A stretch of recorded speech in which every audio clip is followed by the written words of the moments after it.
요즘에 월급에 만족하기 어려워서 추가로 돈을 벌고 싶은 분들이 많습니다. 그 중에서도 특히 해외에서 구매한 명품을 한국에서 파는 명품 리셀 사업이 관심이 뜨거운데요. 해외에 나가서 명품을 구매해 파는 일은 어쩌면 가장 쉽게 시작할 수 있고, 최근에는 엔화도 저렴해서 일본에서 명품 사업을 처음 시작하는 분들도 많습니다. 해외에 판매할 명품을 구매하러 나갈 때는 보통 여행을 나갈 때랑은 필요한 준비물이 다른데요. 오늘은 제가 해외에 명품을 사러 나갈 때 챙기는 세 가지에 대해서 말씀드릴까 합니다. 이 세 가지를 잘 챙겨서 나가면 판매하는 제품의 마진율을 높일 수 있으니까요. 영상 끝까지 보시고 도움 얻어 가셨으면 좋겠습니다. 안녕하세요. 10년 동안 온라인에서 명품 팔고 있는 메타포입니다. 저는 일본뿐만 아니라 프랑스나 이태리, 홍콩 등에서 돈이 되는 명품을 구매해 판매하고 있는데요. 해외에서 산 명품들은 사업자 통관을 통해서 관세와 부가세를 내고 정식 수입해 판매하고 있습니다. 해외에 나가서 판매할 명품을 구매할 때는 돈이 되는 명품을 최대한 많이 구매해 오는 것도 중요하지만, 경비를 최대한 아껴서 내가 남길 수 있는 돈을 최대한 확보하는 것도 중요합니다. 그래서 저는 해외 명품을 구매하러 나갈 때 이 세 가지를 꼭 챙겨서 나가는데요. 그 중에 첫 번째가 바로 현금입니다. 너무 당연한 소리 하는 거 아니냐고 생각하실 수도 있는데요. 생각보다 많은 분들이 현금 대신 신용카드로 해외에서 물건을 구매하는 경우가 많아요. 저는 해외에서 명품을 살 때 무조건 신용카드보다 그 나라의 화폐를 먼저 사용해서 구매하고 있는데요. 일본이면 엔화, 프랑스나 이태리와 같은 유럽이면 유로, 홍콩이면 홍콩 달러겠죠. 현금을 많이 가지고 나가면 분실의 위험도 있고, 제품을 구매할 때마다 현금을 세서 결제하는 게 생각보다 많이 귀찮기도 해서 현금 대신에 신용카드 몇 장만 가지고 나가는 분들도 생각보다 많습니다. 하지만 여기서 잘 생각해야 되는 게 하나 있는데요. 신용카드로 결제를 하면 가장 안 좋은 환율을 적용받아서 제품을 구매한다는 거예요. 예를 들면 일본에 가기 전에 엔화를 바꾼다고 해볼게요. 집 근처에 있는 은행하고 공항 안에 있는 은행 환전소, 어디를 가야 환율 우대를 더 받을 수 있을까요? 네, 맞습니다. 당연히 집 근처에 자주 가던 은행에서 환전을 하는 게 환율을 좋게 바꿀 수 있어요. 신용카드도 마찬가지라는 거예요. 해외에서 신용카드를 사용한다는 것은 해외에 있는 은행에서 환전한다고 생각하면 되는데요. 즉 공항 안에 있는 환전소보다 오히려 더 안 좋은 환율로 제품을 구매하게 되는 거죠. 동일한 제품의 가격이라도 환율 때문에 더 비싸게 구매할 수 있어요. 아니, 그래봤자 환율 때문에 뭐 얼마나 차이 나겠냐라고 생각하실 수도 있는데요. 우리가 몇만 원짜리 물건을 사러 나가는 게 아니잖아요. 뭐 몇만 원짜리에 저렴한 제품이라면 환율을 크게 신경 쓸 필요는 없겠지만, 명품처럼 비싼 제품들은 작은 환율의 차이에도 구매 제품의 가격 차이가 많이 발생할 수 있어요. 가능하면 신용카드보다는 현금을 환전해서 가지고 나가는 걸 추천드립니다. 해외 명품을 사러 나갈 때 꼭 챙겨 나가는 두 번째 필수품은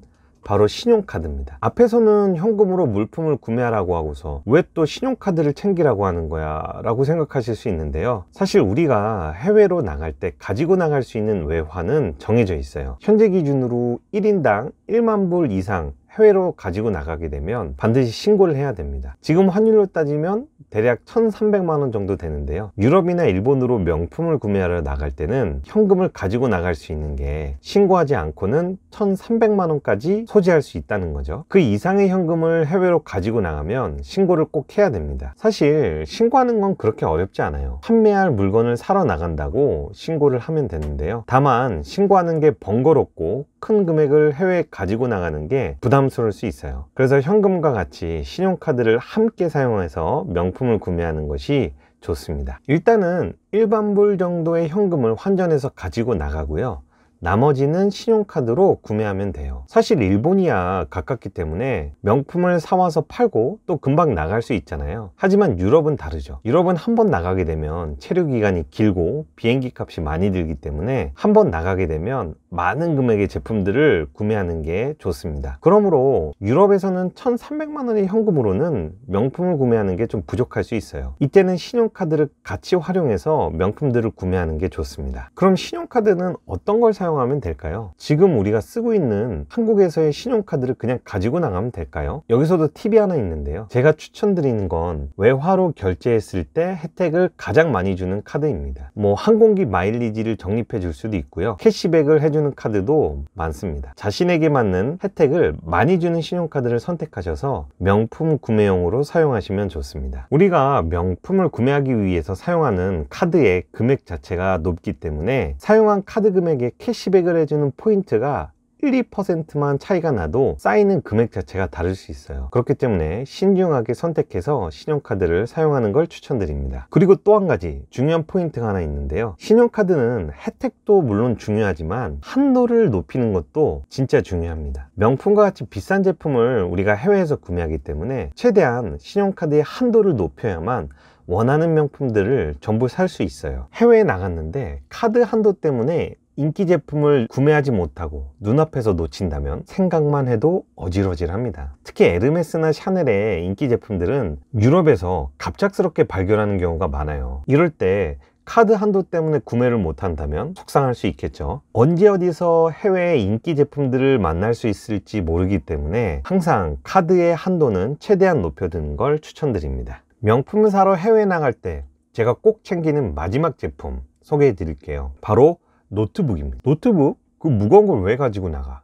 라고 하실 수 있는데요. 노트북이야말로 내가 지금 명품을 제대로 구매하고 있나 이런 것들을 확인할 수 있는 기준이 될 수 있어요. 사실 명품을 사러 해외에 나가면 하루의 일과는 진짜 단순합니다. 명품 매장이 열려 있을 때는 물건을 사러 다니고요. 명품 매장의 영업이 종료해서 문을 닫으면 숙소에 들어가서 하루 동안 구매한 명품들을 정리하게 됩니다. 물론 시간적 여유가 있다면 현지 음식을 먹거나 관광지를 들릴 수도 있겠죠. 하지만 사업 초반이라면 꼭 숙소에 돌아가서 내가 하루 동안 구매한 제품을 정리하는 시간이 필요합니다. 즉 내가 하루 동안 바행한 명품들을 노트북을 통해서 엑셀로 정리하고 현재 상황을 파악해 보라는 건데요. 예를 들어 오늘 구매한 제품의 구매 원가가 얼마이고 관세와 부가세가 얼마나 발생하는지, 국내에 가지고 가서 얼마에 팔 수 있고 돈은 또 얼마나 남는지, 이런 것들을 해외에서 일하고 있을 때 계산해 봐야 된다는 거예요. 아니 그거 한국 가서 할 수도 있잖아. 하루 종일 제품 구매한다고 피곤해 죽겠는데 또 그걸 지금 해야 돼 라고 생각하실 수 있는데요. 해외에서 정신없이 명품을 구매하다 보면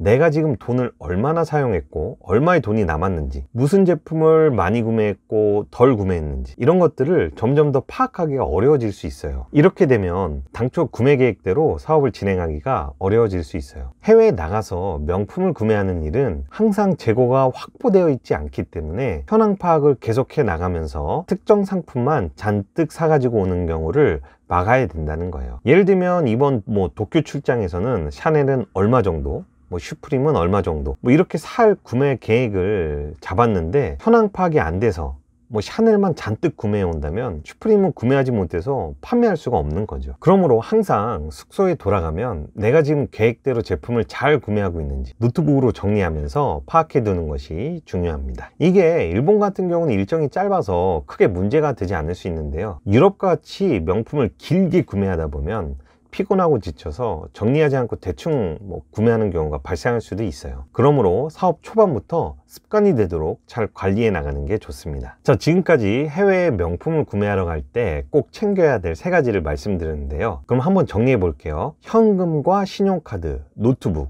이렇게 챙기라고 말씀을 드렸죠. 현금은 환전해서 나가자. 환율 우대를 가장 크게 받을 수 있기 때문에. 그리고 신용카드는 외화로 결제했을 때 혜택을 많이 주는 카드를 선택해서 사용하자. 또 해외에 나가기 전에는 신용카드의 한도는 최대한 높여서 나가자. 그리고 마지막으로 구매한 제품들을 매일같이 정리할 수 있도록 노트북 한 대 정도는 가지고 나가자. 이렇게 정리할 수 있겠네요. 저 같은 경우는 해외 명품을 구매하러 나가기 전에 대략 한 달 전부터 환율 체크를 매일 하는데요. 해외에서 사용하는 금액이 워낙 크기 때문에 환율의 작은 차이에도 환전되는 금액에 큰 차이를 보일 수 있기 때문이에요. 그리고 신용카드는 한도를 최대한 높인 상태로 한 3장 정도 가지고 나갑니다. 노트북은 제가 한국에서 쓰고 있는 걸 그대로 가지고 나가는데요. 해외에서도 한국의 업무들을 처리해야 되기 때문에 그냥 한국에서 쓰던 거 가지고 나가면 가장 편하더라고요. 지금까지 소개해드렸던 3가지 준비물이 어쩌면 누구한테는 뻔한 내용들일 수 있어요. 하지만 이런 내용들을 모르고 해외에 나가면 물건을 더 비싸게 구매해서 손해를 볼 수도 있기 때문에 미리 작은 차이부터 습관으로 만든다면 분명 좋은 결과물을 만드실 수 있을 겁니다. 그럼 오늘 영상도 봐주셔서 감사하고요. 구독과 좋아요도 꼭 부탁드릴게요. 그래야 저도 힘을 내서 더 도움이 될 수 있는 영상 만들 수 있으니까요. 오늘도 즐거운 하루 되시고 다음 영상에서 또 찾아오겠습니다. 감사합니다.